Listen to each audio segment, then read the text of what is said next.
It's time for the Northwoods Cooking Show.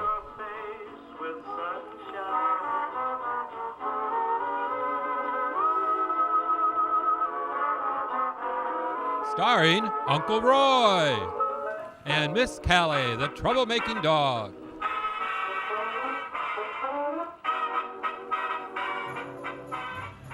Hello and welcome to the Northwoods Cooking Show. I'm your host, Uncle Roy, and welcome to the holiday season. It's Christmas time. Time for all my wonderful recipes. And today we're going to be starting out with one of my traditional Christmas cookies, an Amish sugar cookie. I discovered this one years ago, and I love it so much because it like melts in your mouth type of sugar cookie. It's basically a drop cookie, and it's soft and moist and very, very moist, and so easy to make. You can decorate them the way you want to by rolling them into different colored sugars, if you'd like, to give it a more Christmassy touch to it, or you can just have without and just have a plain sugar cookie by itself. So let's start and make this one. First of all, in my bowl, I have 1 cup of butter. Now, I got my butter out of the refrigerator, so it wasn't quite soft. You want to have softened room temperature butter. You can just put the stick of butter in the microwave and run it for about 30 seconds. 20 seconds, 20 to 30 seconds, about 20 seconds. We don't want to, depending on the power outage. I do 30 in this one. This microwave is a low voltage one. But your normal, regular microwave, do 20 seconds on a stick of butter. That just softens it up. We don't want to melt it. We don't want melted butter because that changes the consistency of your cookies immediately. So use softened butter. Room temperature is best, but if you don't have time and you forget, 20 seconds. So we need 1 cup of butter. We also need 1 cup of vegetable oil, 1 cup of white sugar, and 1 cup of powdered sugar. Now I just finished mixing these up all together, and I'm just scraping down the bowl. I'm just retaping this segment right here because technical difficulties, batteries ran out on the microphone, so it wasn't recording. That happens to me quite often. They gotta make sure the batteries are going. So I was gonna freshen this up a little bit. And then we're going to take and put in 2 eggs. We'll do one at a time here.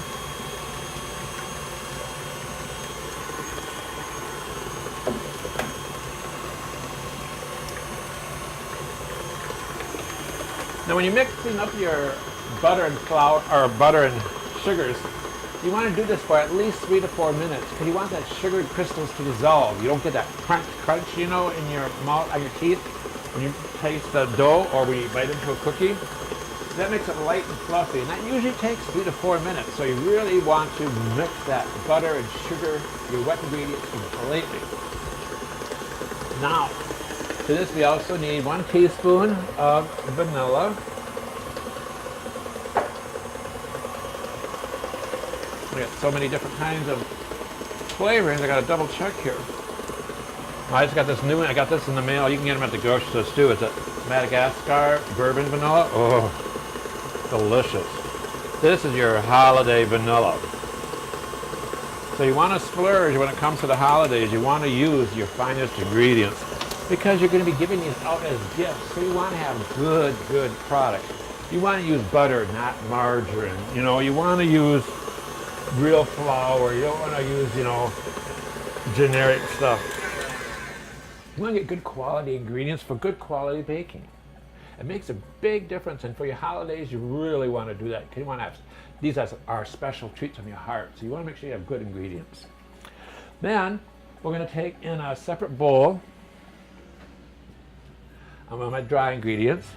I need 4.5 cups of flour, and then along with this, we need a teaspoon of baking soda. Like I said before, take and mix that up if you don't use your baking ingredients that often. Especially now, the holidays, maybe that was the last time you used your baking soda, or was it Christmas last year? It might not be good, but it's best to get brand new ingredients. And a teaspoon of cream of tartar.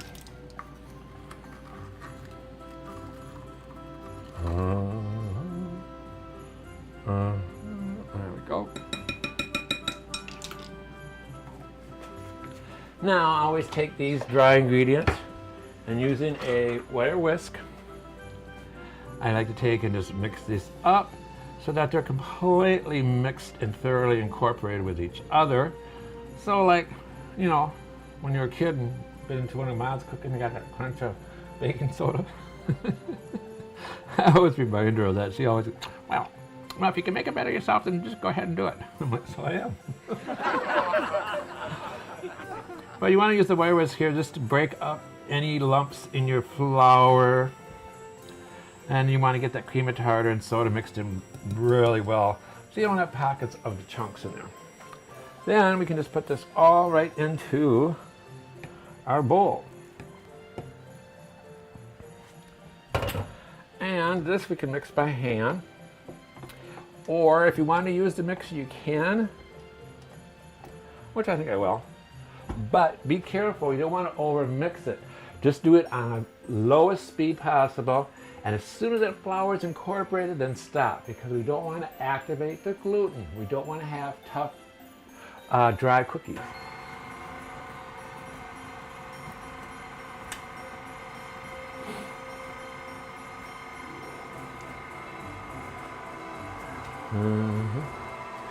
And you can use a wooden spoon too to mix it with, which a lot of people do. And the reason being a wooden spoon is because if you use a plastic spatula with the handles, they're going to break because you have a lot of pressure on the dough once it starts incorporating with the flour. So just make sure you have a sturdy mixing spoon. A wooden spoon works best. This spatula has a big, thick wooden handle on it, so this is just perfect. And then also make sure, you know, it's scraping off your beaters, and make sure that you scrape the sides of your bowls too. You want to get all those ingredients mixed thoroughly together. And this is a nice, moist, holds together dough. And this you don't have to chill. You can do it right away because of the oil in there helps to hold things together. It's not just plain butter. If it was just all butter by itself, it might have a tendency to spread in the oven out on your cookie sheets, which a lot of people just hate. But those you have to take and chill the dough. And that's no problem. You can just throw it in the freezer then for 15 minutes to chill your dough, or in the refrigerator for half an hour at least.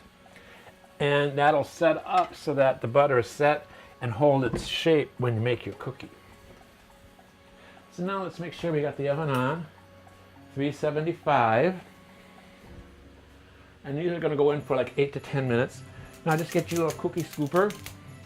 And cookie scoopers are the best way to make your cookies, because you're not just pinching a random amount of dough. You're not using a regular eating teaspoon or tablespoon and getting different sizes. These you get the perfect size and portion every time.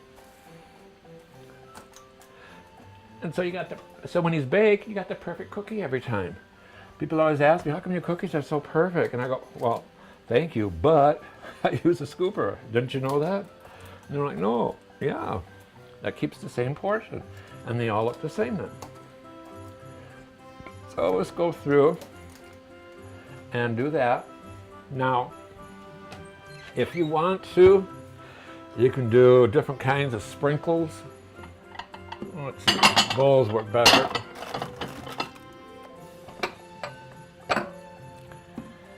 And just pour in whatever color sprinkles you got.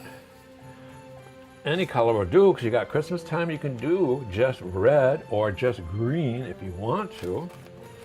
I kind of like to do different ones, so I have different colors instead of all the same color. So I want to have a combination of red, pink, and white there. And I got some green there. I got some blue. I like blue sugar if I was like doing angels or something, you know, their skirts or dresses. You just get creative and do whatever you want to. But then just take your cookie dough ball and just dip it in the sugar and place it back on your sheet. And you can just do as many or as little as you want, as much as you want, as little as you want. It's all personal preference. And I have that so too with a lot of my recipes. It's whatever you want to do. You know, you don't have to do it a certain way. You can be creative and be inventive and try different things. So, you know, if you want to have completely covered in sugar or just a small amount, that's up to you. Like I said, it's fun to have different colors so you just don't have one solid same. So every cookie doesn't look the same. You got a little variety. And that makes it more Christmassy. So let me get these together and then we'll get ready to bake them. Okay, now you can see how lovely these are. Ooh, different colors, see? Ooh. Now, these have been cooling for about 2 minutes or so. Pan's still hot. But the thing is, you want these to cool at least 2 minutes on the baking sheet so they can set up. So then you can slide them off and put them onto a cooling rack to cool completely.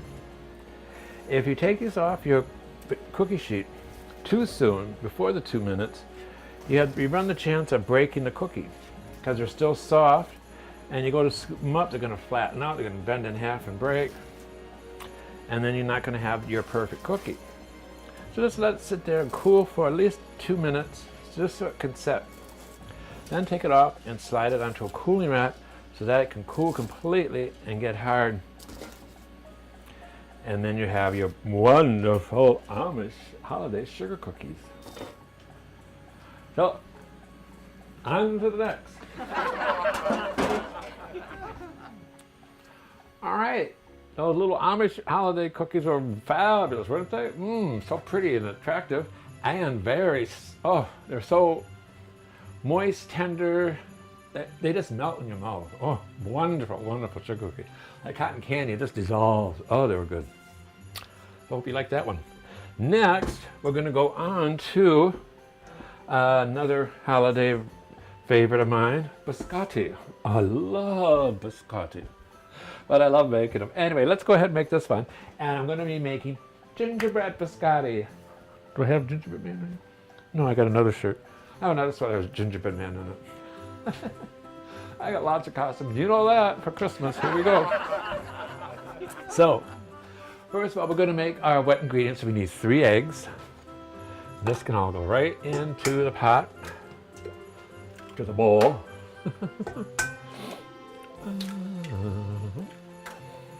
And, come on. Oh, didn't get it cracked. There we go. Like Paul Hollywood in British Bake Off does that one-handed cracking of eggs in front of Mary Berry, and he does it to show off in front of her, and she gets the biggest kick out of it. She's, oh, I bet you can't do that too. Well, after years of practice, you get used to it. It gets fine. Okay, and then we're going to be needing a cup of white sugar, and you can just scrape that inside of the bowl, container, whatever. Just level it off. And this we don't have to add slow because I'm not making it with meringue or anything. So these can be all mixed together. And then we need a 1/3 cup of molasses or vegetable oil.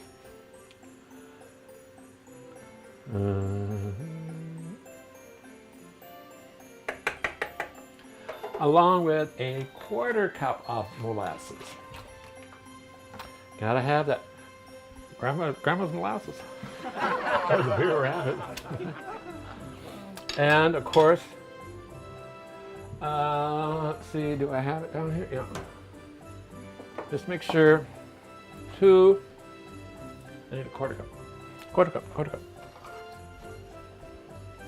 Spray your measuring cup.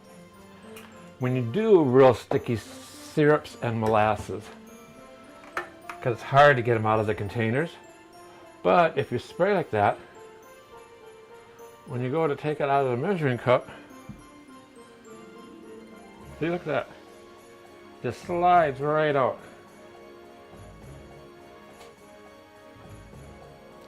And that just aids in helping to get all your ingredient out without wasting, or hardly ever wasting any. You get the right proportion then. Makes it clean up so much easier. And don't forget to wipe off your jars. Because when that dries, you can't get the cover off next time. Take and mix this up now until that sugar is dissolved. We'll let that go for about 3 to 4 minutes. So while that's mixing, we can do our dry ingredients. Now for this we need 3 3/4 cups of flour. And then we need 3 teaspoons of baking powder. Yes, 3 teaspoons. This biscotti puffs up big when you bake it. That's because we got a lot of leavening agents in there. And then we need 3 teaspoons of ground ginger. And then we need a 1/4 teaspoon of ground nutmeg.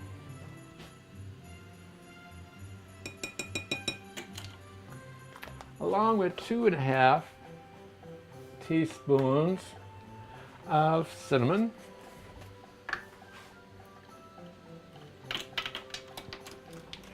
What I love about Christmas baking is all the scents of everything cooking. This smells beautiful, all the different spices in it. 1, 2. So then we use the wire whisk to mix up these dry ingredients. And of course you want to mix these well because we got all the spices in here. You don't want to have the spices in a big old chunk. You want this to be worked into the flour completely. So look, so go around in there and make sure you don't have any streaks, because you want this thoroughly incorporated. And your wire whisk is excellent at mixing your dry ingredients together. It aerates it and separates them, and this makes it a wonderful combination. It makes it so much easier to mix rather than just throwing them in, boom, boom. You can make it big powder chunks, like a cinnamon challenge, you know?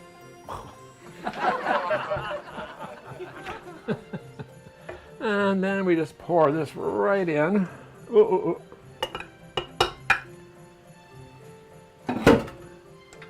I got just a little bit, not much. And like I said, now you can use a wooden spoon because we don't want to over mix it, but I'm good at this, so I can do it on low, real low, just 1. And just wait for this to mix up together. And as soon as the flour is moistened, then stop. Not going to take long, so you don't want to overbeat it. You can just hear the motor running thick. Oh, there we go. We're going to knead this now, and to this I'm going to be adding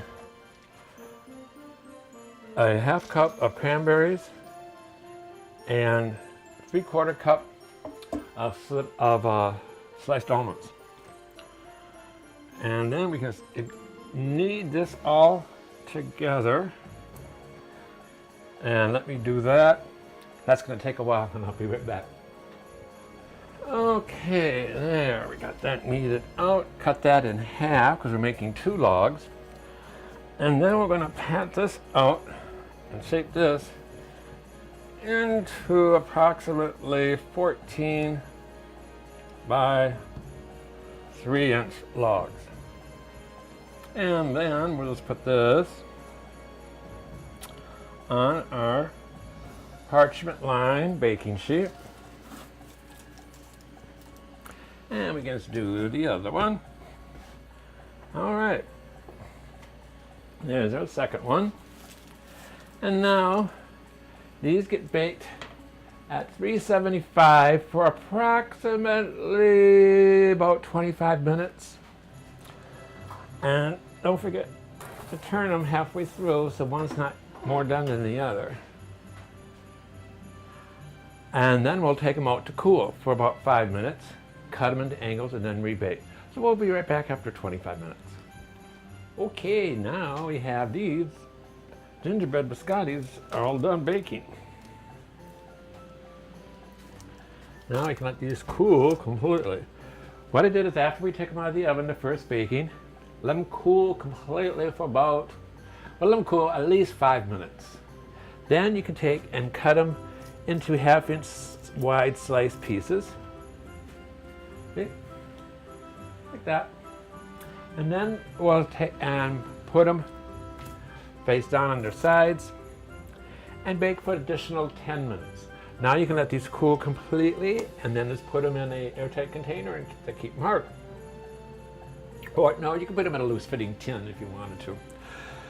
Once they're completely cooled, these are still warm yet. This is gingerbread. What I would do is take and, because I don't have any white chocolate here at home, I ran out. So what I would do is I'm gonna take and let these cool completely, and then I can just freeze them and put them in, the freezer in Ziploc bags. When I want to use them and present them to my guests or dinners, whatever, and I can take them out to thaw out, then take and melt some white chocolate and just dip them in at a 45-degree angle. Just dip it in, chew them like that, and then you have a 45-degree angle of white chocolate on the ends. Or you could do chocolate if you want, but white chocolate would be better because this is gingerbread and white, so like frosting. The combination would be really good. So these are our fabulous holiday gingerbread biscottis. Ooh, can't wait to try these. And dip them in coffee, yummy, yummy. Mmm. Okay, now those gingerbread biscottis are delicious. Oh, those turn out nice. Like I said, just dip them in melted white chocolate for just add a little touch and make them just perfect. Now we're going to go on to another drop cookie, and these are going to be eggnog cookies. And I just love eggnog, and it's wonderful for this time of year. So what we're going to do in our wet ingredients is we'll have 1 or 3/4 cup of butter. And you want to have this soft, so if you leave it at room temperature, it'll be just perfect. But if you pull it out of the refrigerator, like I always say, you can just zap it in the microwave for about 20 seconds. And that'll soften it up. Because we don't want to melt it, we just want to soften it. You don't want to have that hard butter because it doesn't incorporate then with your sugar. You want to dissolve those sugar crystals. 1 1/4 cups of white sugar.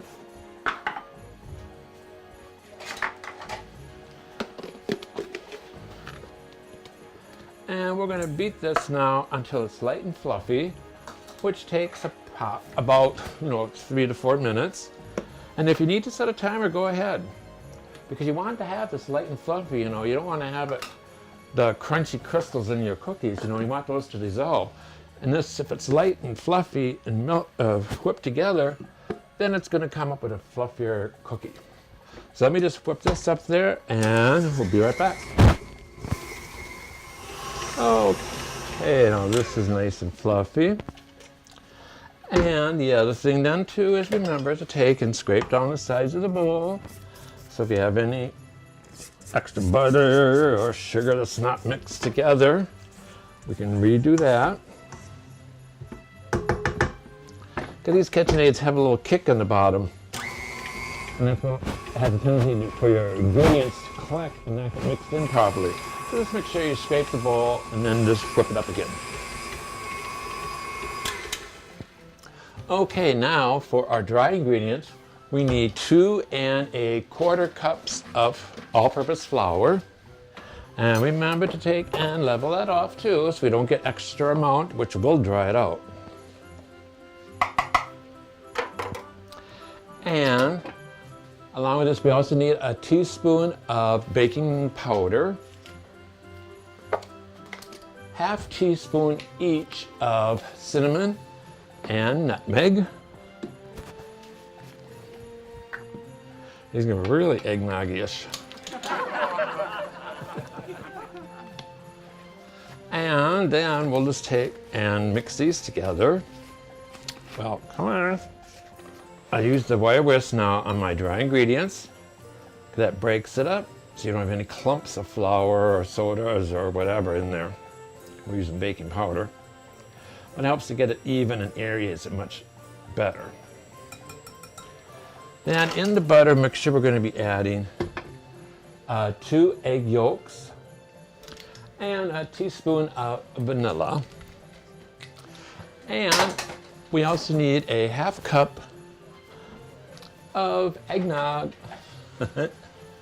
That's why you make these at the holiday season, because that's the only time you get the eggnog. I always like to pour this in my coffee. Is that ever good? We got a 1/2 cup of eggnog. And then we'll just mix this together.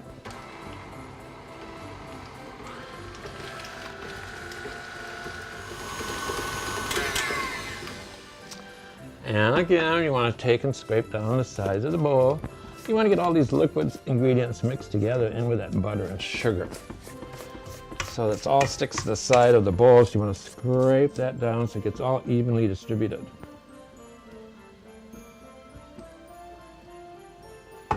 That smells good.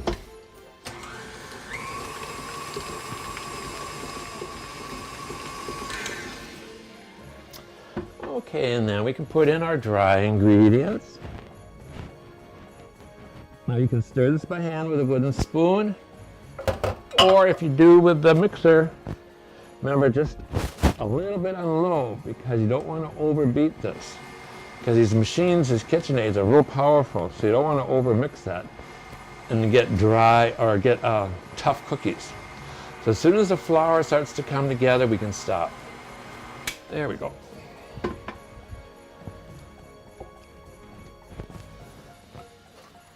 And then I'm just going to take and mix the rest of this by hand, just so we don't get real tough cookies.